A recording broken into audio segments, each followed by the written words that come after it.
Today I will tell you about the moment when the ground beneath my feet gave way. It happened at my husband's funeral, a place where grief should have been the only guest. The service was held at Brookside Memorial, a chapel lined with polished oak pews and muted light filtering through stained glass. Yet the space felt cold, hollow, as though the walls themselves carried suspicion instead of sorrow.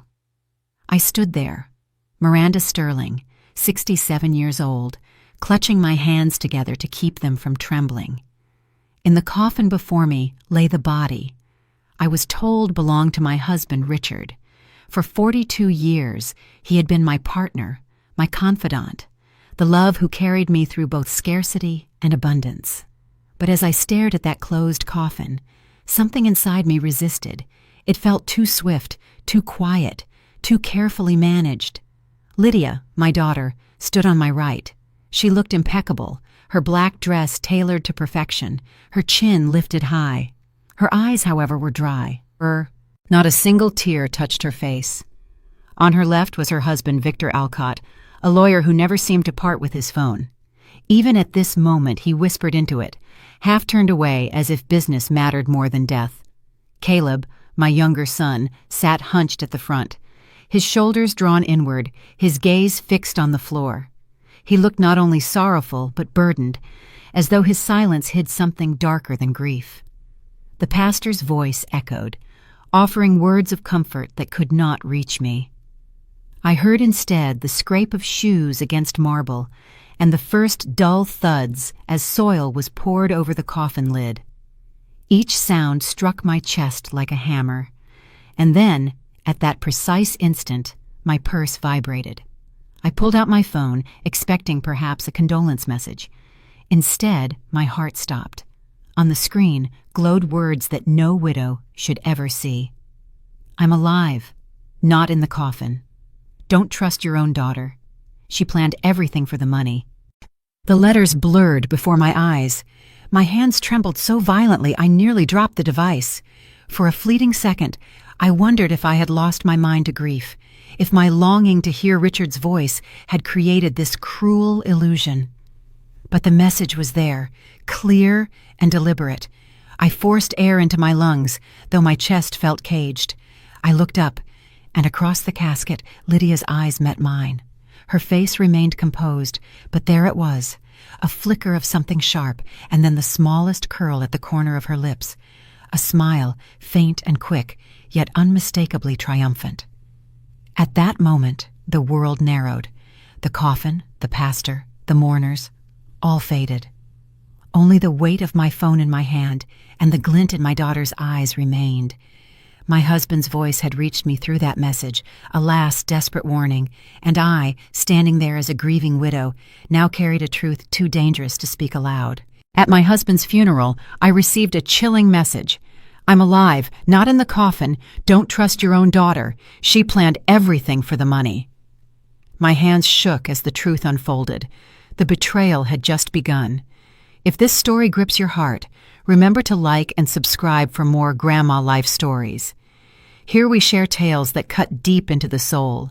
Stories of betrayal, justice, and the quiet strength it takes to stand when everything familiar crumbles. Share your thoughts in the comments. I would love to know what you would do if you were in my place. That day, I stood silent while others bowed their heads in prayer. Inside, however, my vow was already forming. I would not let Richard's last message vanish into the dirt. I would not let betrayal bury the truth. The moment the pastor closed his Bible, I expected a flood of neighbors, co-workers, and friends to surround me. Richard had lived in Harbor Springs his entire life. People loved him, trusted him, leaned on him. He built boats for families across town, fixed engines for fishermen who had nothing to give but a handshake. His funeral should have been filled with their faces, but it was not. The pews remained half empty. The silence was too loud. Something was terribly wrong. I scanned the room again, my eyes searching desperately. Not a single one of Richard's shipyard co-workers was present, none of our neighbors. Not even the pastor who baptized our children had been invited. The absence was as chilling as the message that had just shaken me to my core. I leaned toward Lydia, my voice barely above a whisper. "Why are there so few people here? Where are Dad's friends? The men from the shipyard? The neighbors?" Lydia did not turn her head toward me. She kept her eyes fixed on the coffin and replied in a voice sharp enough to cut glass. "Father was a private man, Mother. He would have wanted something small. Don't complicate things." The words landed like a slap across my face. I opened my mouth to protest, but Victor interrupted before I could speak. He slipped his phone into his pocket, leaned closer, and said with an air of false concern, "The cost of funerals is outrageous these days. Keeping it simple is practical. We did the right thing." I stared at him. His calm tone, his calculated choice of words, told me this was not about cost. It was about control. My hands tightened on the edge of the pew. "This isn't right," I muttered, more to myself than to them. Caleb shifted in his seat, his shoulders hunched. He kept his eyes on the ground as though the marble floor could swallow him whole. I searched his face for honesty, for courage, but he refused to meet my gaze. His silence screamed louder than words. The betrayal twisted inside me like a knife. Richard's message was already poisoning my trust, and now this, the truth that my daughter had stripped him of his final dignity. A funeral is not just a ritual, it is the closing chapter of a life, a chance for the community to say goodbye. Lydia had stolen that from him. She had cut away the people who mattered, silenced their grief, and claimed the ceremony as her own stage. I rose from the pew, my body trembling not from weakness, but from fury. I walked toward the casket, the sound of my heels striking the floor echoing in the cavernous chapel. Standing at its side, I placed my hand on the polished wood. My throat tightened, but I forced the words out. Richard gave his life to this town. He deserved to be surrounded by those who knew him. Why weren't they told? Lydia finally turned her head. Her expression was cold, her eyes glinting like steel. "Do not question me here, Mother. This is not the time." I drew a sharp breath, fighting the urge to scream. "Then when is the time, Lydia? When will you explain why this chapel is nearly empty?" Victor stepped forward smoothly, his lawyer's confidence dripping from every syllable. "You are grieving. Let us handle the arrangements. We thought of everything. You don't need to worry." I narrowed my eyes. "You thought of everything? Or you planned everything?" For the first time, Victor's composure faltered. His jaw tightened, and he looked away. That flicker of discomfort was all I needed. The mourners around us shifted uncomfortably, sensing the tension, but saying nothing. No one dared to intervene. The atmosphere had turned from mourning to confrontation, and the coffin at the center of the room felt less like a symbol of closure and more like a prop in their performance.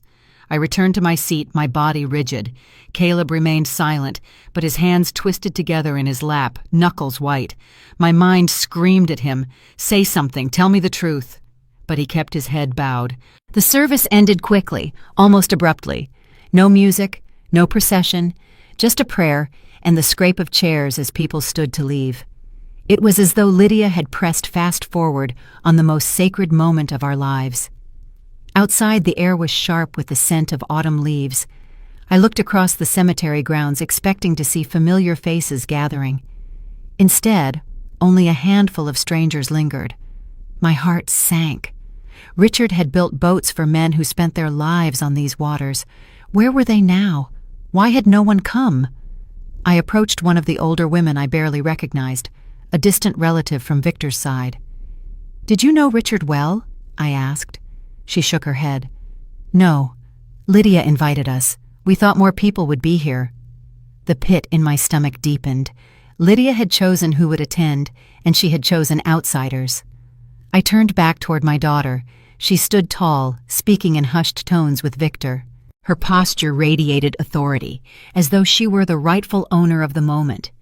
She caught me staring, and for a brief second our eyes locked. There was no grief in hers, only control. I understood then what Richard's message had truly meant.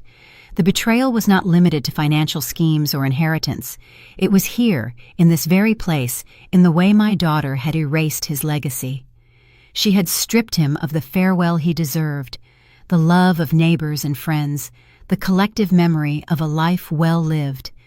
The cruelty was not only in what she planned for his death, but in what she denied him in his final goodbye. As I stood in that cemetery, the ground damp beneath my shoes, I felt a shift inside me. The quiet widow was gone. In her place stood a woman who had been warned, a woman who now saw the mask for what it was. Lydia believed she had buried the truth along with her father. She had no idea she had just awakened something she could not control. This was no longer just grief. It was war. The morning after the funeral, I woke before sunrise. Sleep had not touched me. My mind replayed the message, the empty chapel, Lydia's steel voice. Grief wanted to pin me to the bed, but suspicion drove me forward. If Richard was alive, or if his death was staged, there had to be evidence. I decided to start with the one place where numbers never lie, the bank. By mid-morning, I walked into Great Lakes Credit Union, a small brick building with brass handles polished from decades of use. The moment I stepped inside, the smell of paper, ink, and polished wood greeted me. This bank had held our savings for more than 30 years. Every Christmas, Richard and I would deposit a little extra, telling ourselves it was our safety net. He never made withdrawals without telling me. Never. Behind the counter stood Mrs. Evelyn, the branch manager. She was in her late 60s, silver hair pulled into a neat bun, glasses perched low on her nose. She had known Richard and me for years. Her warm smile faltered when she saw me. "Miranda," she said softly, stepping around the counter, "I was so sorry to hear about Richard. He was a good man, a kind man." I swallowed hard. "Thank you, Evelyn. That's why I'm here. I need to understand what's been happening with our accounts." Her expression shifted. Hesitation flickered across her face. She led me into her office, a small space lined with filing cabinets and a single family photo on the desk. She motioned for me to sit. "What exactly are you looking for?" she asked, her tone careful. "Our savings," I said firmly. "I need to see every transaction from the last 6 months." She nodded slowly, turning to her computer. I watched her fingers tap across the keyboard, my heart pounding. Within moments, she printed out a series of statements and slid them across the desk to me. When I saw the numbers, the breath caught in my throat. Nearly $20,000 had been withdrawn in just 3 months.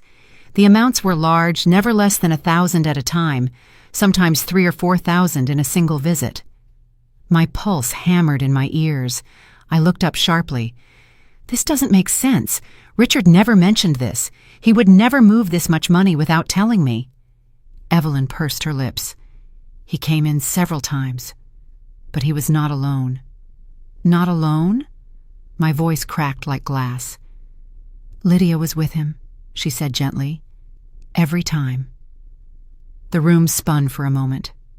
My daughter, my own blood, had walked into this bank beside her father, leading him into transactions I knew nothing about. "Did he seem comfortable?" I asked, gripping the papers so tightly they crinkled.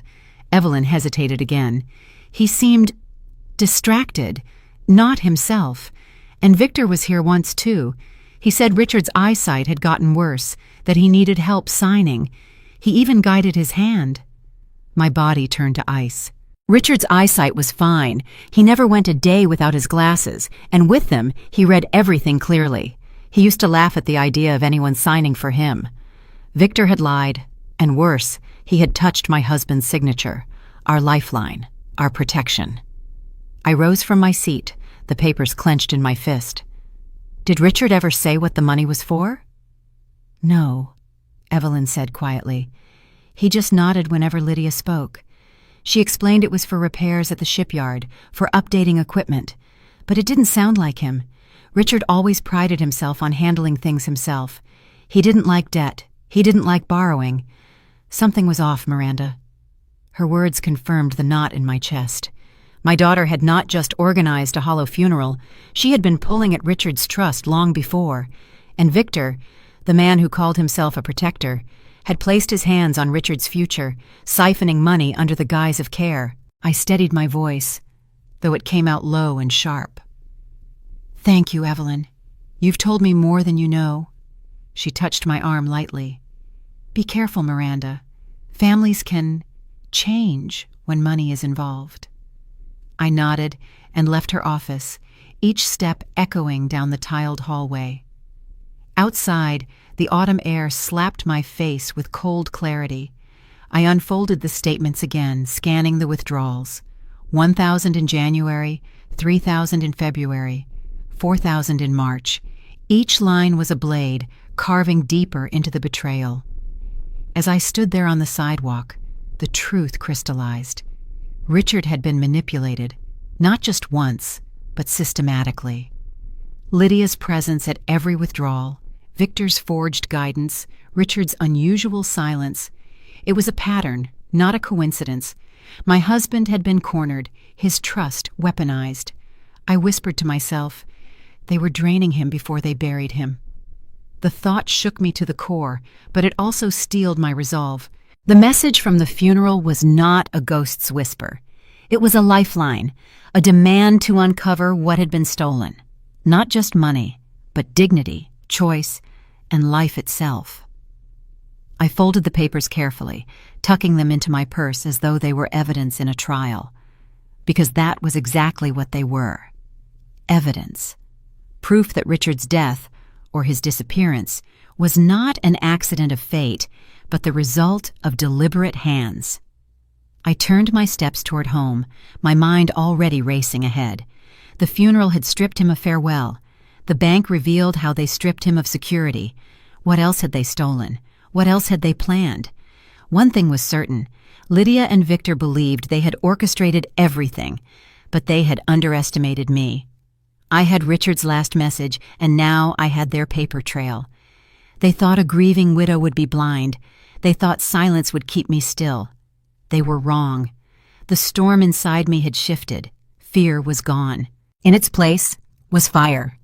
The morning after my visit to the bank, I drove straight to the shipyard. The place where Richard had worked for more than 4 decades should have been marked with the chaos of the accident they all claimed had taken his life. I expected to see scorch marks, twisted metal, some trace of fire or explosion. But when I pulled up to the wide corrugated doors, everything stood intact. The smell of oil and salt air was the same as it had always been. I stepped inside, my footsteps echoing across the concrete floor. The saws, the welding machines, the compressors, every piece of equipment was lined up neatly, untouched. No broken wires, no scorched wood, not even a singed rag. The shipyard looked like it had been scrubbed clean. Too clean. I walked further in, my eyes scanning for anything that could tell the truth. Richard was meticulous about safety. He checked every machine at dawn, replaced parts before they broke, never left the shop in disarray. The idea of a sudden explosion here was absurd. Now I had proof. I reached his workbench, the place where he had spent countless evenings shaping wood, tightening bolts, humming under his breath. Tools hung in perfect order on the wall. His gloves still lay folded beside a hammer. And then I saw it. A small scrap of paper half hidden under a ledger book. My hand trembled as I pulled it free. The handwriting was his, strong, slanted, unmistakably Richard's. He had written it quickly, the words uneven, as if time was short. Victor forced me to increase life insurance. Lydia agreed. I don't trust them. If something happens, find the truth. I froze, my breath lodged in my chest. The funeral message, the missing neighbors, the secret withdrawals, all of it was real. Richard had known. He had feared. He had tried to warn me even before death came for him. I whispered his name. "Richard, what did they do to you?" The paper shook in my grip, my eyes burning with fury. Victor, with his calm lies. Lydia, with her cold ambition. My own daughter had stood by while her husband pushed Richard into signing away his safety, turning his life into a policy worth cash. The sound of the bay door creaking made me stiffen. For a moment, I thought someone had followed me. My pulse raced, but no one appeared. The silence returned, heavy and accusing. I slipped the note into my purse, hiding it among the bank statements. Together, they formed a trail, each clue sharper than the last. Lydia thought she had erased the evidence, but she hadn't counted on her father's caution. Richard had left me breadcrumbs, and I would not stop until I followed them all. I looked around the shop one last time. The boats half finished, the smell of pine wood, the dust settling on his stool. It all screamed of a life interrupted. I pressed my hand to the bench, remembering how often I had stood there watching him work, his head bent, his hands steady. Now those same hands had been guided into signing papers he didn't believe in. He had been cornered, trapped by the people who should have been protecting him. I spoke aloud, my voice firm in the empty shop. "You left me the truth, Richard. I promise I'll use it." As I walked out, the sunlight hit my face like a warning. If Lydia and Victor realized what I had discovered, they would not hesitate to silence me too. The thought didn't frighten me. It solidified me. The official story of a tragic explosion was a lie. There had been no fire, no accident, only a cover-up, and my husband had known it was coming. I gripped my steering wheel with white knuckles as I drove away. The lies were unraveling, thread by thread, and I was the only one pulling. Lydia believed she controlled the narrative.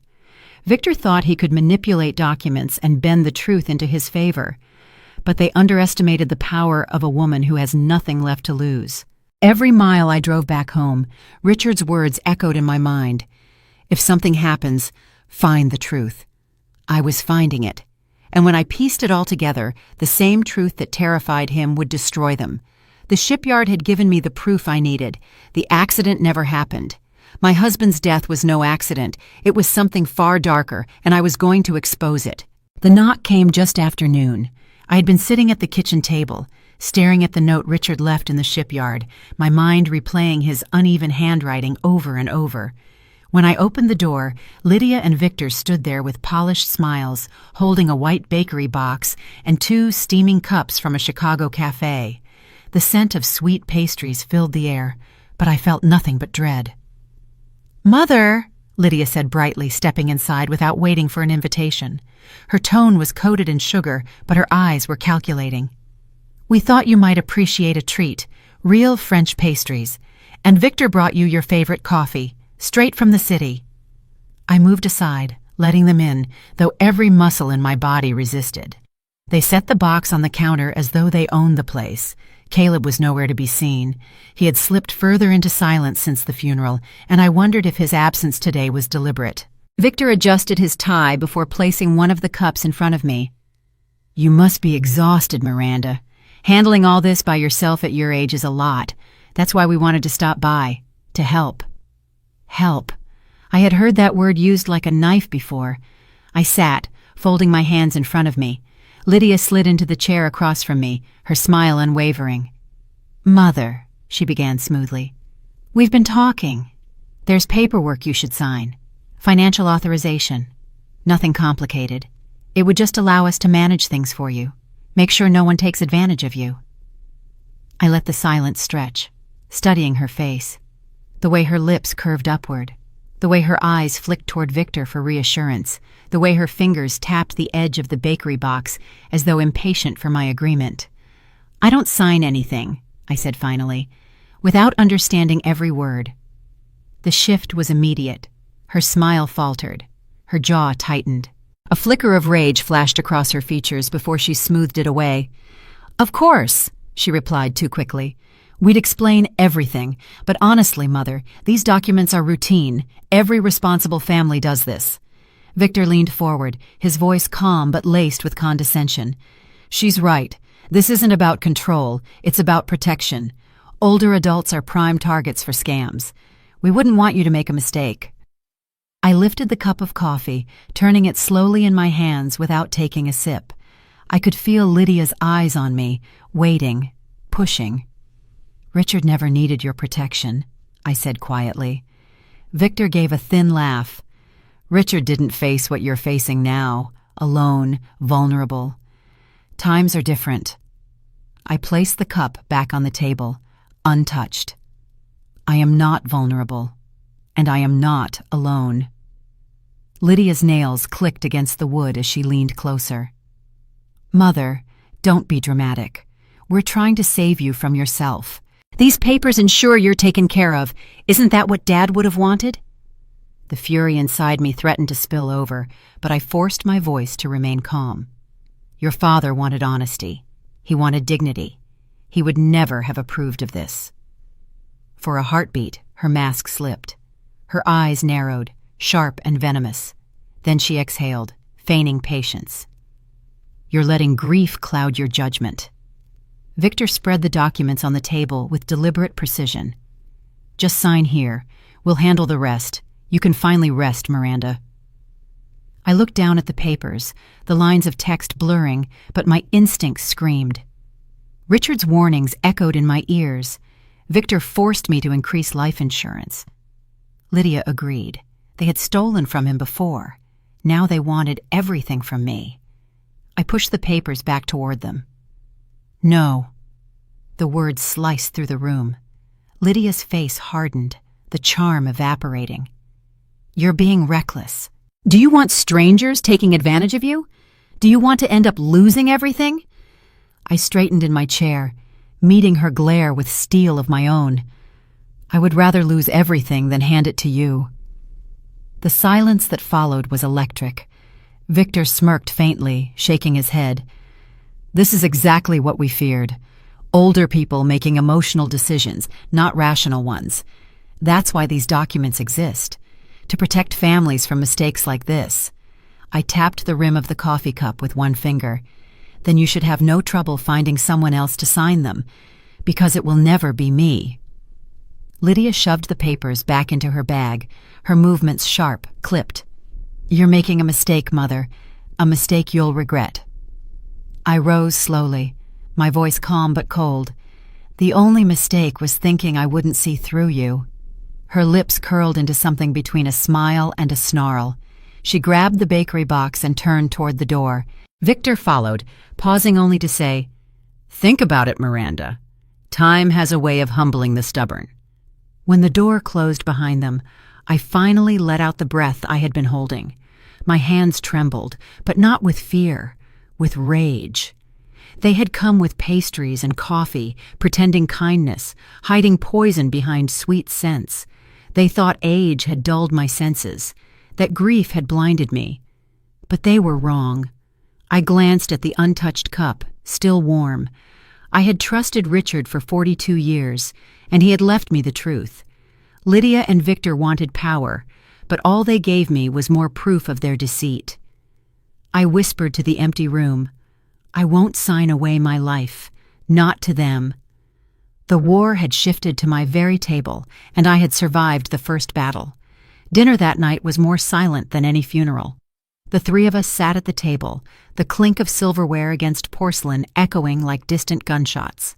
Lydia had insisted we share a meal like a family, though every bite tasted of tension.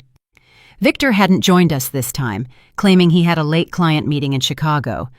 I suspected the real reason. He wanted Lydia to test me, to wear me down while he stayed in the shadows. Caleb sat across from me, shoulders hunched, his fork moving peas around his plate more than lifting them. His silence was nothing new. He had been retreating deeper into himself since the day of the funeral. But tonight, something about his expression, tight, pale, nervous, hinted that silence was becoming too heavy to bear. Lydia filled the void with her voice as usual. She spoke about financial responsibilities, about how the world had changed, about how we need to think realistically, Mother. She sprinkled phrases like long-term security and future planning, as if repeating them could hypnotize me into compliance. I kept my eyes on Caleb.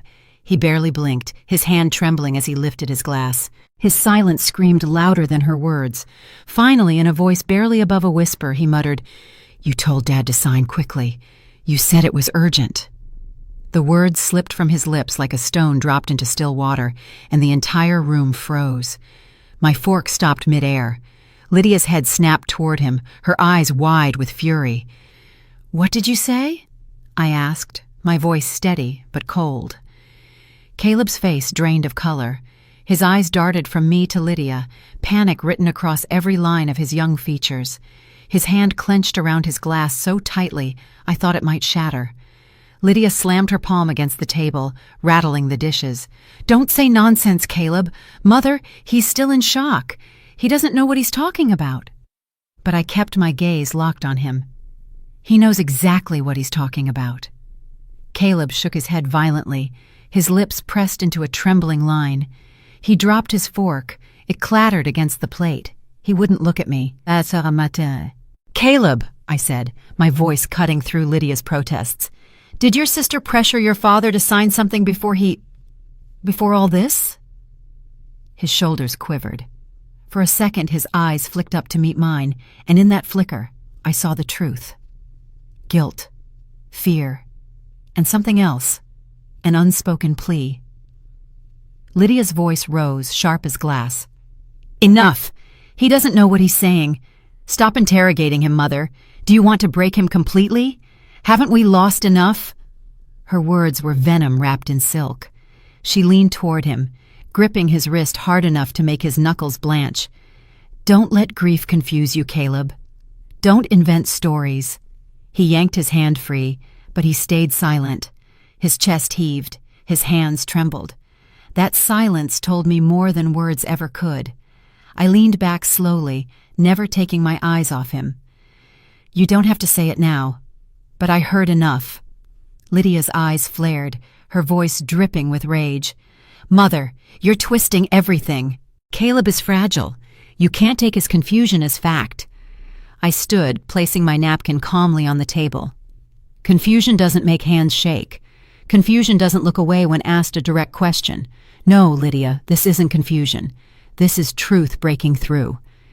Caleb's chair scraped against the floor as he stood abruptly. His face was pale, his lips trembling, but he still said nothing. He retreated to the hallway, leaving his plate untouched.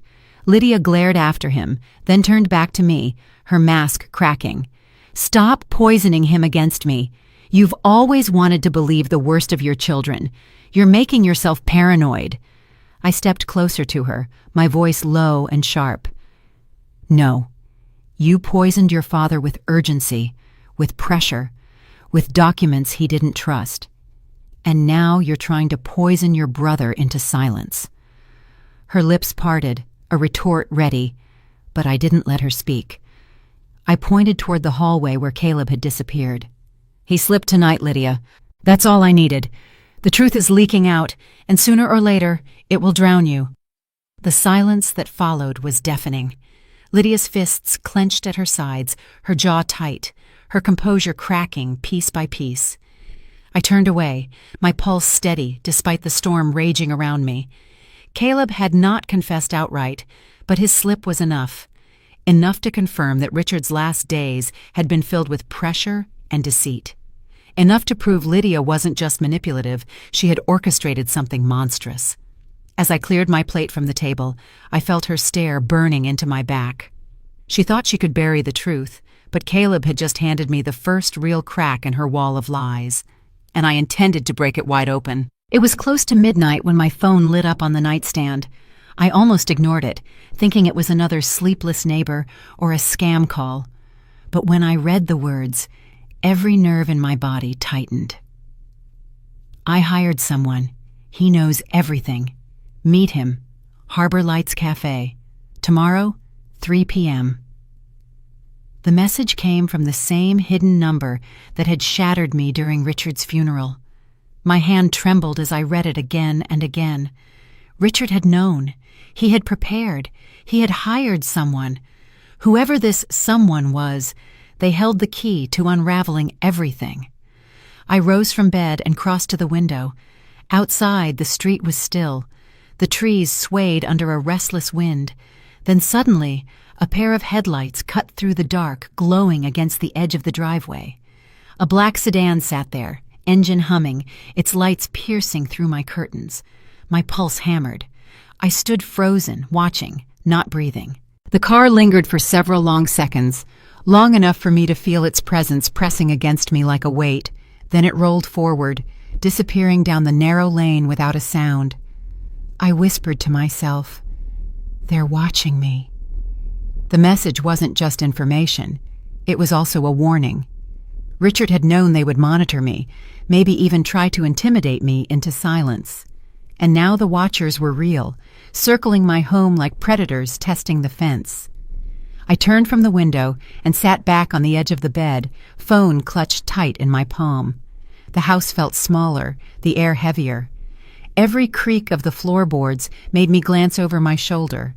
Every shadow stretched too long. The stillness no longer comforted me. It accused me, warned me, threatened me. My mind raced. Who was this man Richard had hired? Why hadn't he come forward at the funeral or at the hospital? Why hide in coded texts? And most pressing, could I trust him? Still, I knew I had no choice. If Richard had trusted him enough to hire him, then I would trust him enough to listen.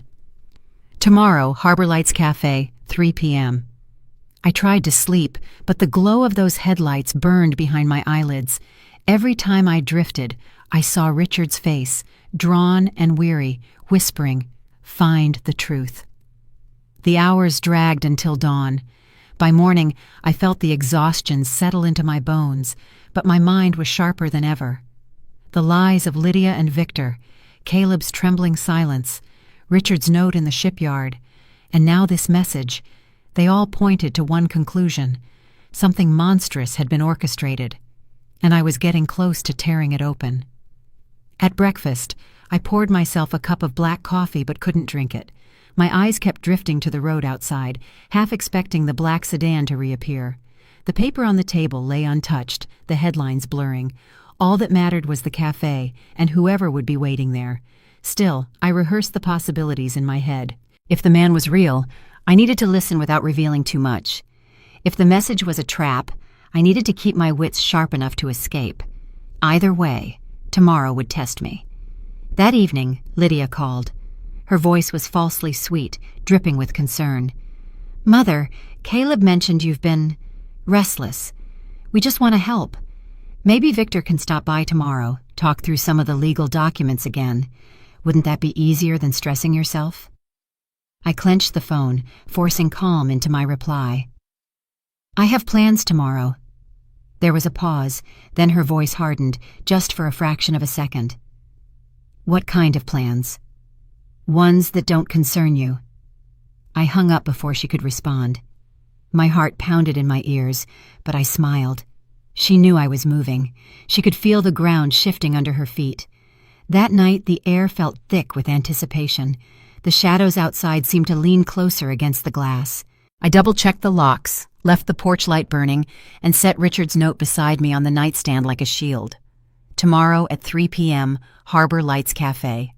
I whispered to the empty room, "Richard, if you sent him to me, I'll be ready." The black sedan didn't return, but the memory of its headlights kept me company through the night, and for the first time since the funeral, I felt the faintest spark of something I thought I had lost. Resolve, hard and unshakable. Because if Richard had prepared for this, then so would I.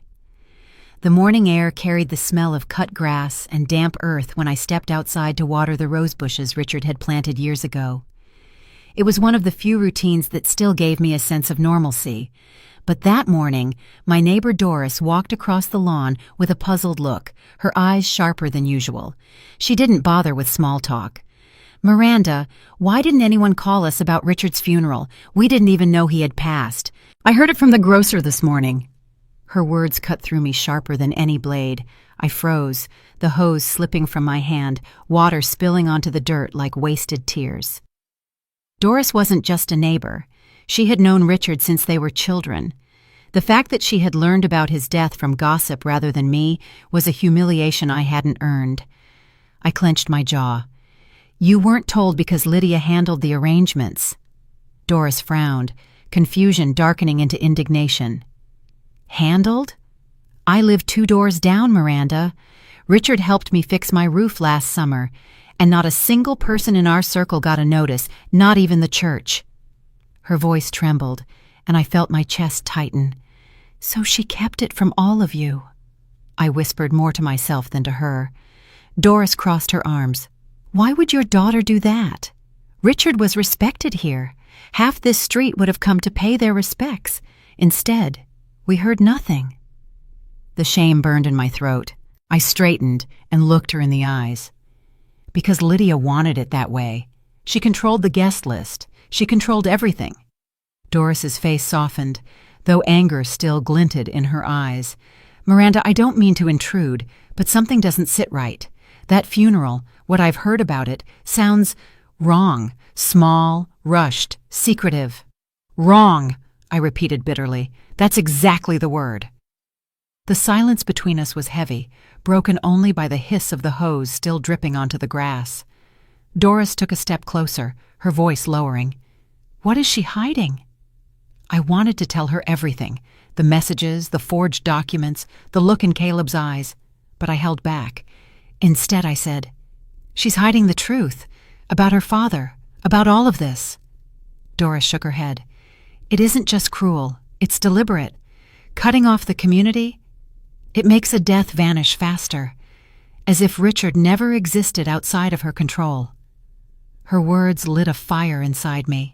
Lydia hadn't just faked his death, she had erased him from the people who would have remembered him best. No condolences from neighbors, no prayers from old friends, no community to question the details.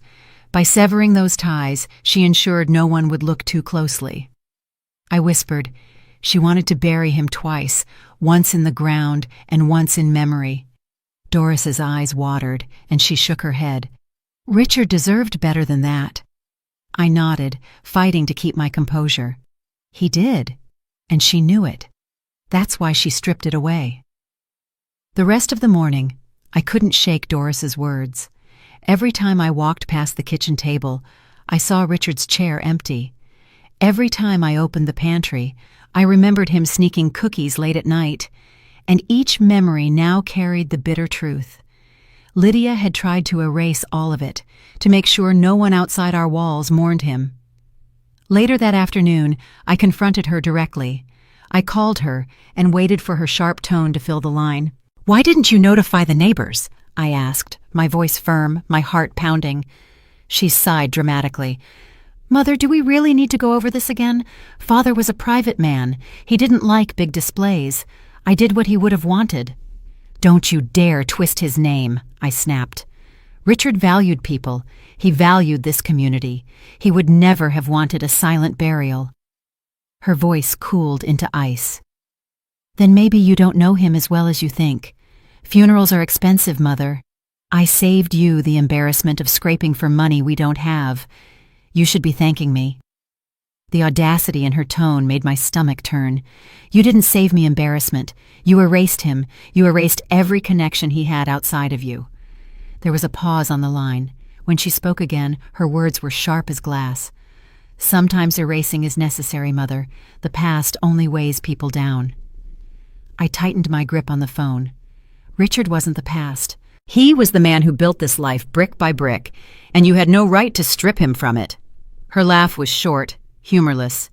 "You'll see soon enough, Mother. All of this sentimentality, it's nothing but weakness."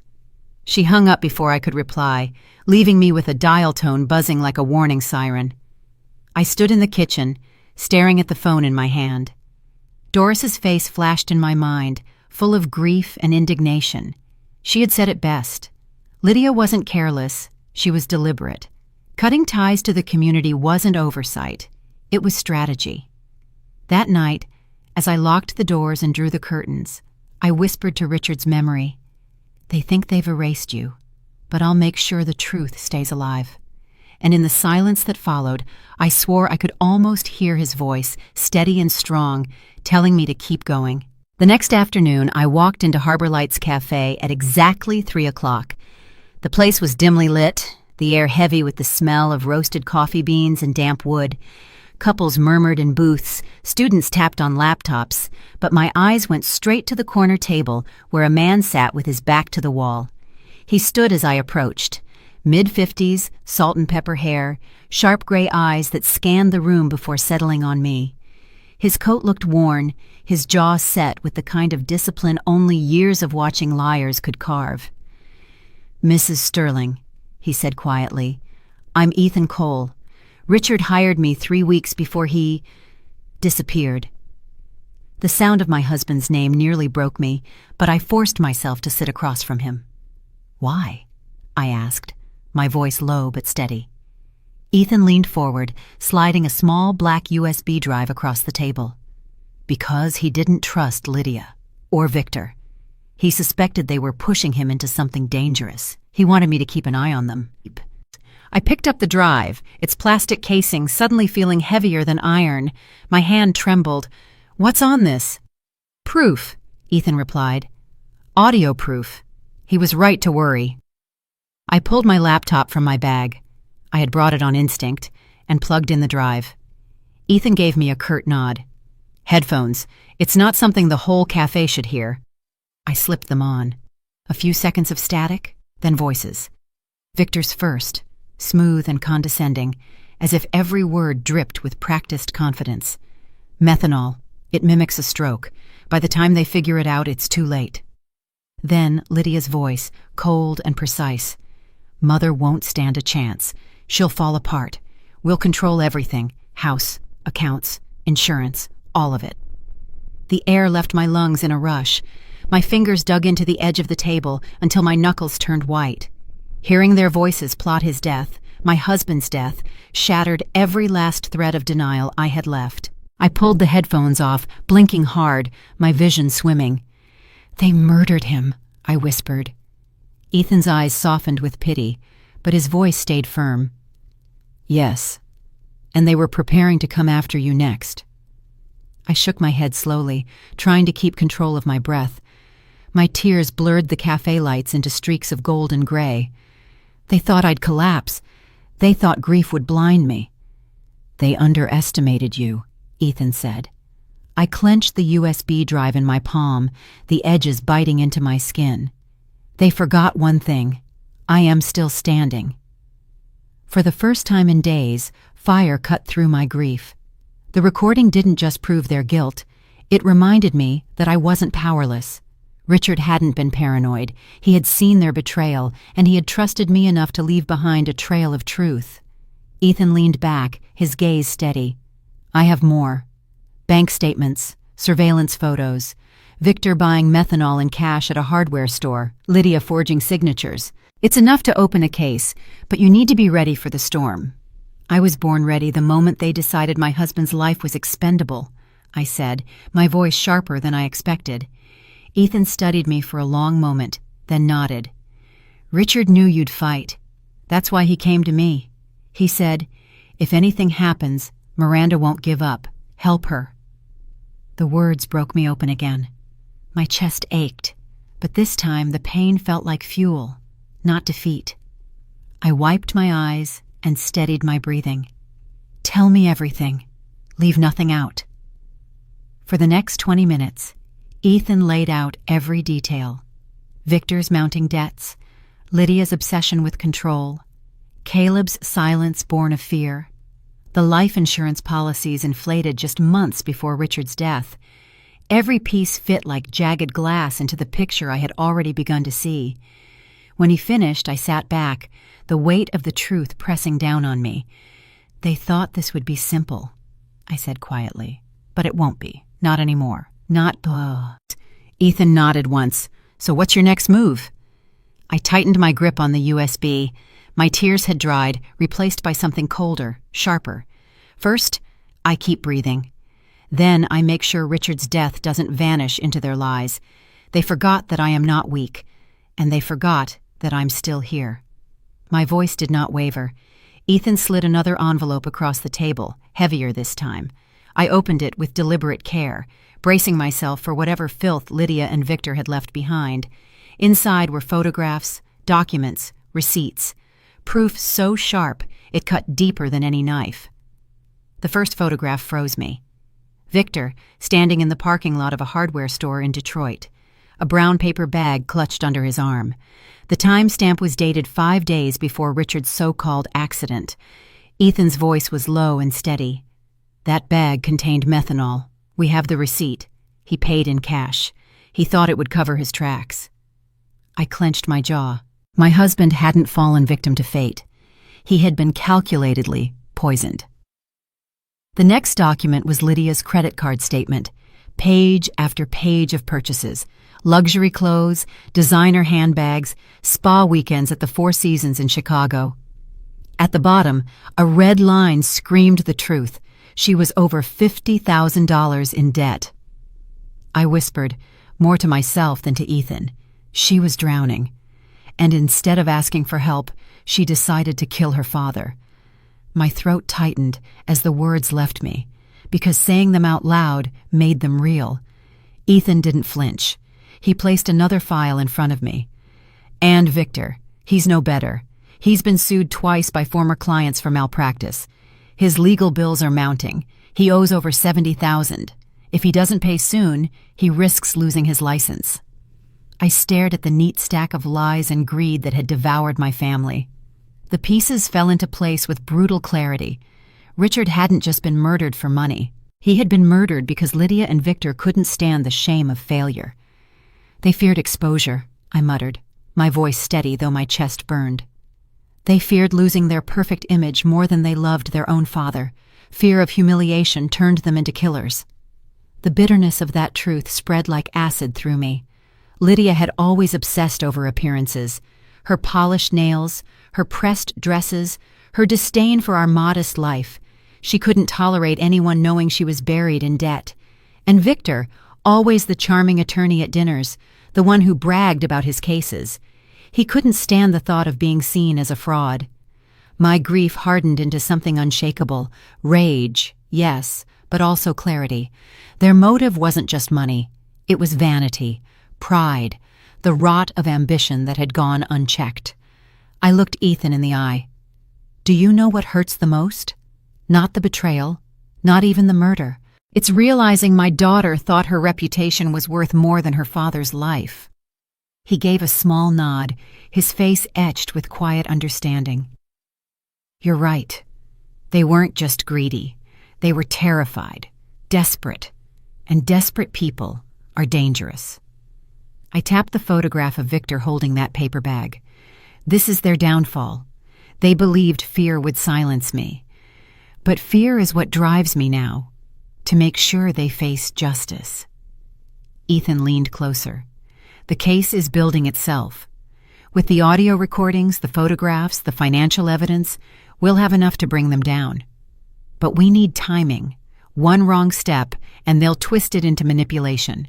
Claim you're paranoid, unfit.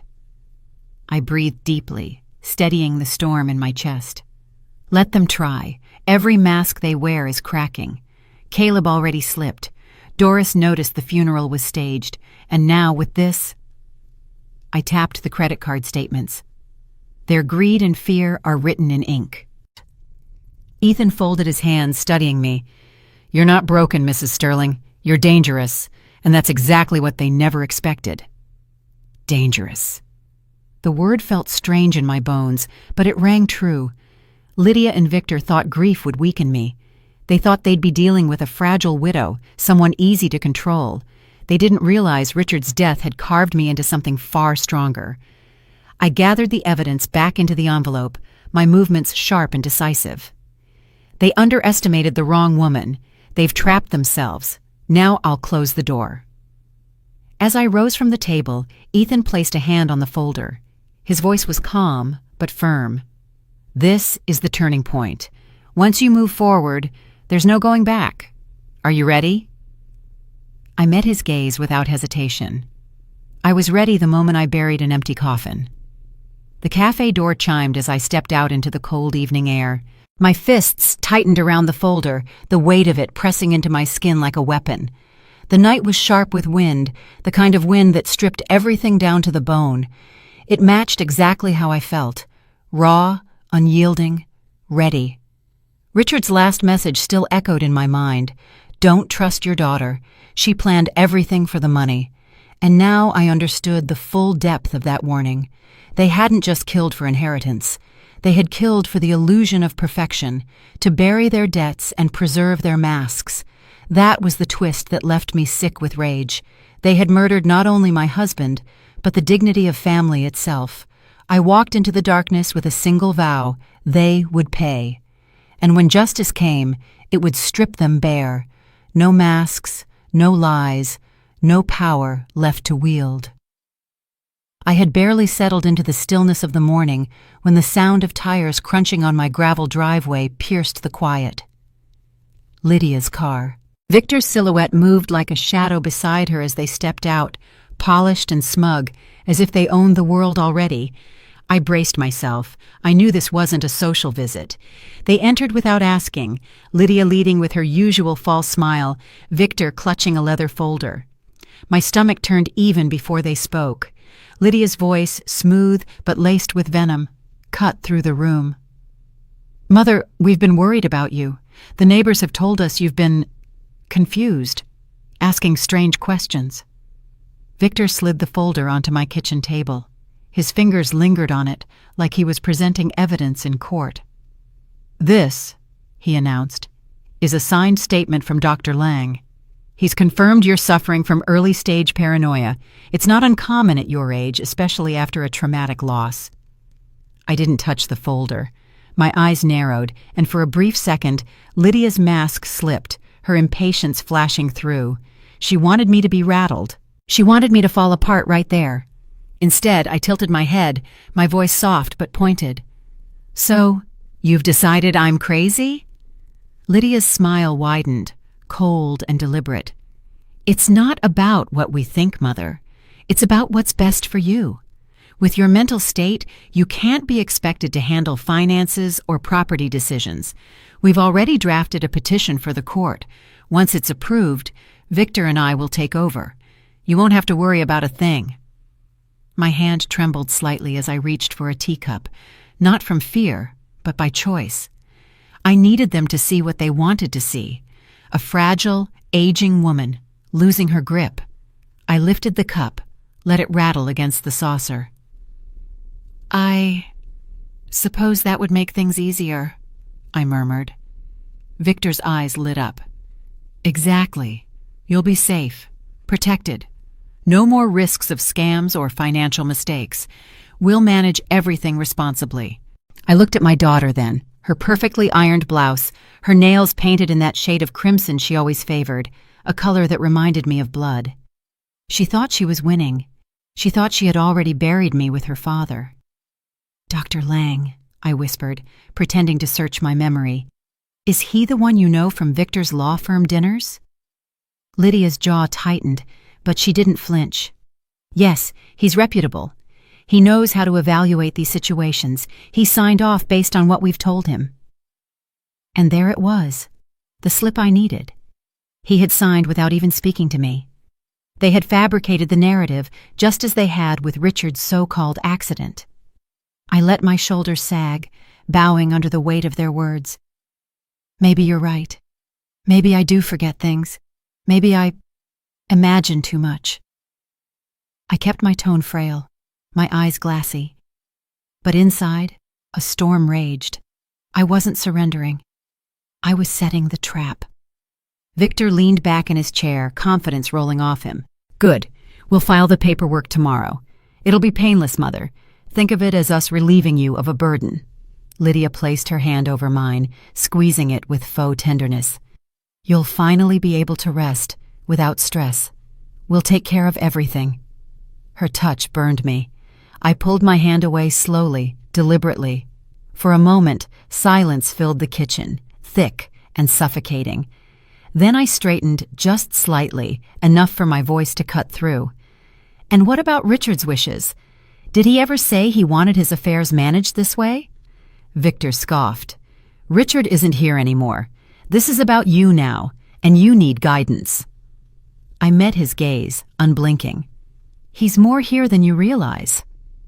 My tone was soft, but my words sliced. Lydia flinched, confusion flickering in her eyes. But Victor quickly stood, gathering the folder. "We'll come back tomorrow with the official documents. Think about it. It's what's best." They walked out with their polished shoes clicking against the tile, leaving the stench of deceit behind them. Through the window, I watched their car pull away, Lydia's profile sharp against the glass. As soon as their taillights vanished, I let the trembling fade. My hands steadied, my back straightened. The performance was over. I had given them exactly what they wanted to see. A weak, declining widow, ready to surrender control. But beneath that mask, I was sharper than ever. I whispered to the empty room, "You forgot one thing, Lydia. You forgot that I'm still your mother. and I've been watching you since the day you were born. Every lie you tell is a language I already understand." I gathered the dishes from the table, my mind racing, but my steps steady. They thought they had won the battle by painting me insane. What they didn't know was that I had every piece of their puzzle already in my hands. Their financial ruin, their poisoning plot, their forged doctor's note, it was all unraveling faster than they could control. They believed I was weak, but weakness was the mask I wore, and when the time came, I would tear theirs off in front of the world. That night, I locked the door, placed the folder Victor left behind on the counter, and stared at it with cold determination. Tomorrow they would expect a broken old woman. What they would find instead was a mother sharpening the blade of truth. It was near midnight when the knock came. Not sharp, not demanding, just a timid rapping against the door, like a child afraid of waking the house. I hesitated for a moment, then pulled it open. Caleb stood there, his face pale under the porch light, tears streaking down his cheeks. "Mother," he whispered, his voice cracking, I can't carry it anymore." I stepped aside, letting him in. He shuffled past me, shoulders hunched, the weight of shame heavy on his back. He sat at the edge of the sofa, his hands trembling, unable to meet my eyes. "They made me lie," he blurted out, the words tumbling over one another. "They threatened me, Mother. They said if I spoke, they'd ruin me. They'd take everything. I was scared." I closed the door and walked slowly toward him, my heart pounding. For weeks he had been silent, letting Lydia's voice fill the air. Now the dam had broken. I lowered myself into the chair across from him. "You let your fear bury your father," I said, my tone sharp but steady. "Your silence gave them power. And Richard, your own father, paid the price with his life." He finally looked up, his eyes swollen, desperate. I know, Mother. I hate myself for it. But I didn't know what to do. Victor said he'd drag me into it if I didn't cooperate. He said I'd lose everything, my job, my future. I was trapped." "Trapped?" I repeated, leaning forward, my voice cutting through the room. "We were all trapped, Caleb, but you had a choice, and you chose silence." He flinched as though the truth itself had struck him. He covered his face with both hands, sobs shaking his shoulders. For a moment, I let him cry. The sound filled the house like a confession, raw and ugly. Then I placed my hand firmly on his shoulder, my grip steady. "Listen to me, Caleb. If you keep hiding, they will destroy everything that's left of this family. They already stole your father's life. Do you want to hand them mine as well?" He shook his head violently. "No, God, no. I don't want that. I can't lose you too." "Then stand with me," I said. My voice was no longer pleading, it was commanding. "Stand with me, or watch them bury both of us. Those are your only choices." His chest heaved, his breaths ragged. Then finally, he nodded, tears still streaming. "I'll stand with you, Mother. I can't undo what I've done, but I won't stay silent anymore." I felt something shift in that moment. For the first time since this nightmare began, Caleb was no longer their pawn. He was mine. "Good," I said firmly, "because we have work to do. Richard left us the truth. Ethan gave us the evidence. But we need your voice, Caleb. They trust your silence. Breaking it will shatter them." He swallowed hard, his hands gripping his knees. "I'll testify. I'll tell them what Lydia said, how she pushed Dad to sign the papers. I'll tell them everything Victor threatened me with." I studied him, searching for weakness. His eyes were red, his face streaked with tears. But beneath it all was something new, resolve. Not as strong as mine, but enough. "You'll have to be brave," I warned. "They'll turn on you the moment they realize you're no longer theirs. Lydia will spit venom, Victor will twist every word, but you must hold steady." "I will," he whispered, his voice cracking, but certain. "I'm done being their puppet." I leaned back, my grip loosening on his shoulder, and let out a breath I hadn't realized I'd been holding. For weeks, Caleb's silence had been another chain on my neck. Now, for the first time, it felt like one had broken. But even in that moment of relief, fury simmered beneath my calm. My daughter and her husband had turned my son into their prisoner, breaking him with threats until he caved. They had twisted his fear into a weapon, forcing him to stand against his own blood. "Fear made you weak, Caleb," I said quietly, "but truth will make you strong. Don't forget that." He nodded again, wiping his face with his sleeve. His shoulders straightened, just slightly, as if a new spine had been forged inside him. The clock ticked past midnight. The house was silent except for his uneven breaths and the steady rhythm of my own heartbeat. For the first time since Richard's death, I didn't feel completely alone. As he rose to leave, I caught his wrist, my grip firm. "Remember this moment," I told him. "Remember the cost of silence. Don't ever let it chain you again." His eyes filled once more, but this time not with shame, with determination. "I won't, Mother. I promise." I watched him walk out into the night, his figure swallowed by the shadows. When the door closed, I turned toward Richard's photograph on the mantel. "You see, Richard?" I whispered, my voice steady. "Our son finally chose truth over fear. He's with us now. And for the first time in weeks, the storm inside me quieted. Not because the battle was over, but because I finally had an ally in my own blood. Lydia and Victor thought they had divided this family beyond repair. They thought silence would be their shield, but now silence had shattered, and the war had only just begun. The morning sky over Harbor Springs was a hard gray, the kind of color that promised a storm. I welcomed it. The storm was already in me, and now I was ready to unleash it. Caleb walked beside me, his face pale, but his steps firm. Ethan Cole followed close behind, the envelope of evidence clutched under his arm. Together, we pushed through the doors of the Harbor Springs Sheriff's Department. The smell of coffee and old paper filled the air. Deputies glanced up as we entered, some recognizing me, their eyes soft with sympathy. They still believed I was just a grieving widow. By the time I left this building, they would know I was much more. Sheriff Alan Morris emerged from his office, a tall man with thinning hair and a wary gaze. He had known Richard for years. His voice was low when he spoke. "Miranda, I was sorry to hear—" "Save it," I cut him off. My tone was sharper than I intended, but I didn't soften it. "I'm not here for condolences. I'm here for justice." He studied me, then motioned us into his office. The door closed with a heavy thud. Ethan laid the envelope on the desk and opened it, spreading the contents in neat rows. The USB drive, photographs of Victor in Detroit, Lydia's credit card statements, the inflated life insurance documents, and finally, the crumpled note Richard had left in the shipyard. Each piece was a blade, and together they formed an arsenal. I spoke first.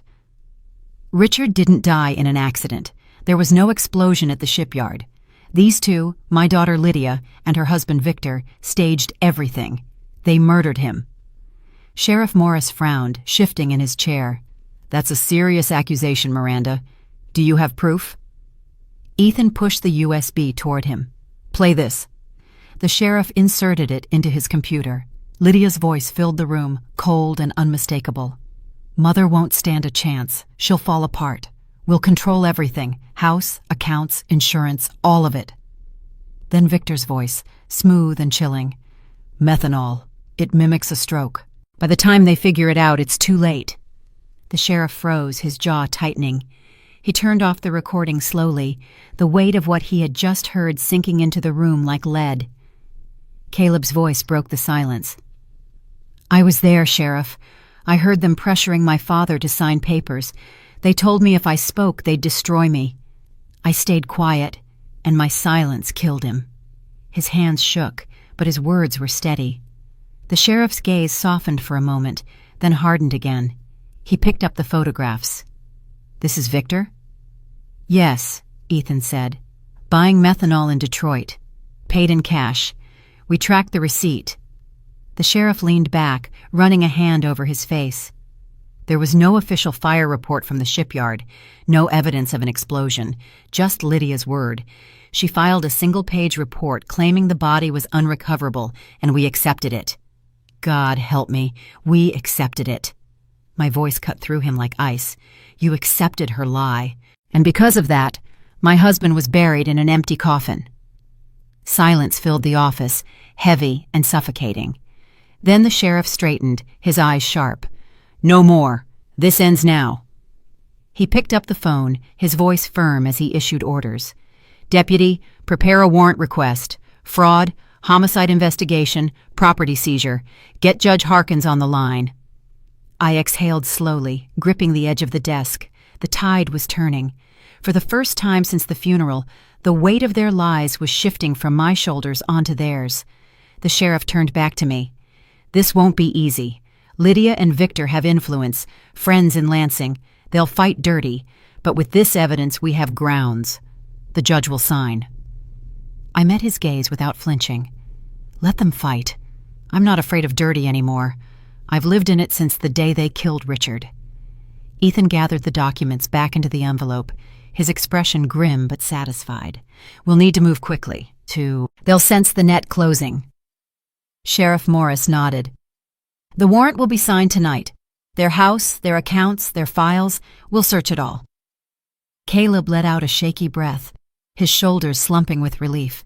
For the first time, his eyes carried a flicker of strength. So it's real. We can stop them. I placed a hand on his arm. It's only the beginning, but yes, Caleb, this is how we take back what they stole. The sheriff slid the warrant papers across the desk. Sign here, Miranda. You're the complainant. My hand was steady as I scrawled my name. Each letter felt like a strike of justice, carving truth into the record where lies had reigned. As we stepped back into the crisp evening air, the wind cut against my face, sharp and bracing. I tightened my coat and looked at the sky, the storm clouds gathering. Lydia and Victor thought they had buried the truth, but now the law itself was coming for them. I whispered under my breath, a vow carried by the cold wind. You forgot I was still standing. Now, I'll make sure you never stand again. And with that, the war moved from whispers in the dark to the bright, unrelenting eyes of justice. The courthouse basement smelled of old concrete and cold air, the kind of place where truth stripped away all pretenses. They had brought Lydia and Victor in through the side entrance, but I was already waiting. Deputies stood nearby, their radios buzzing with clipped voices, and at the center of it all, my daughter and her husband sat at the steel table, wrists bound in chains. Victor kept his head down, his jaw clenched, lips pressed tight as if silence might shield him. Lydia, however, met my gaze with eyes that once belonged to the little girl who used to braid my hair at the kitchen counter. But now those eyes were bloodshot, twisted, frantic. I stepped forward. The cuffs rattled as she tried to lunge against them, but the deputy held her still. Her voice broke the silence with a shrill edge. This isn't fair, Mother. You don't understand what it was like. We had no choice. My voice was calm, cold steel cutting through her storm. No choice? You had every choice. You could have asked for help. You could have carried your shame like the rest of us do. Instead, you killed your father and tried to bury me. Her face crumpled, tears spilling down, though her words dripped with venom. He would never have understood. Father was stubborn, old-fashioned. He would have let us drown in debt. You would have let us drown. I leaned closer, my eyes never leaving hers. You think drowning in debt is worse than drowning in guilt? You think killing your father saved you? No, Lydia, it damned you. Her sobs broke into a howl, raw and pitiful, echoing against the stone walls. She shook her head violently. I just wanted to be free. I wanted to build a life without his judgment, without his lectures about honor and honesty. I wanted... Freedom bought with blood, I interrupted sharply. That's not freedom. That's chains heavier than the ones on your wrists. Victor finally lifted his head. His eyes were hollow, his lips curled in a bitter sneer. But he said nothing. His silence was the last defense of a man who thought words could no longer help him. I turned my focus back to Lydia. You thought by killing your father, you could erase the past. You thought by silencing me, you could silence truth. But you forgot one thing. She sniffled, her eyes red, desperate. "What?" I stood tall, my voice echoing in the chamber. "The past doesn't die when you bury it. It walks with you. It whispers in the dark. It will follow you into every cell you ever see, into every night you lie awake. You can't erase it, Lydia. You can only be eaten alive by it." The deputies shifted, their faces hard. The cuffs around her wrists clanged as she slumped forward, sobbing into her hands. Her cries filled the room, but they didn't move me. They weren't the cries of a child begging for forgiveness. They were the cries of a criminal who finally understood her mask had shattered. Victor sat rigid, his face like carved stone, but his silence was its own confession. The photographs, the recordings, the receipts, they had nailed him to the truth. Now the cuffs sealed it. Sheriff Morris entered the room then, a stack of papers in his hand. "Charges are filed. Conspiracy, fraud, and murder. They won't see daylight outside prison walls again." His voice was final, unyielding. I closed my eyes briefly, letting his words wash over me. Not joy, not triumph, but justice. Cold, necessary justice. When I opened them again, Lydia was staring at me, her face streaked with tears, her lips trembling. "Mother, please." I shook my head. "Don't call me that. A mother gives life. A daughter who takes it destroys the very word." The deputies pulled them to their feet. Victor's chains rattled, his eyes still locked on the floor. Lydia cried out again, her body shaking as she stumbled forward. The handcuffs clamped tight around her wrists gleamed under the fluorescent lights, unrelenting. I stepped aside, watching as they were led away. The hallway swallowed their voices, leaving only silence in their place. For a long moment, I stood still, breathing in the cold air of the basement. My hands no longer trembled, my heart no longer raced. The storm had broken. I whispered, my voice steady, caring only for Richard. They thought killing you would bury the truth, but the truth buried them instead. And with that, I turned and walked out, leaving the echoes of their downfall behind me. The gavel had fallen, the courtroom emptied, leaving only echoes of Lydia's sobs and Victor's hollow stare as deputies led them away.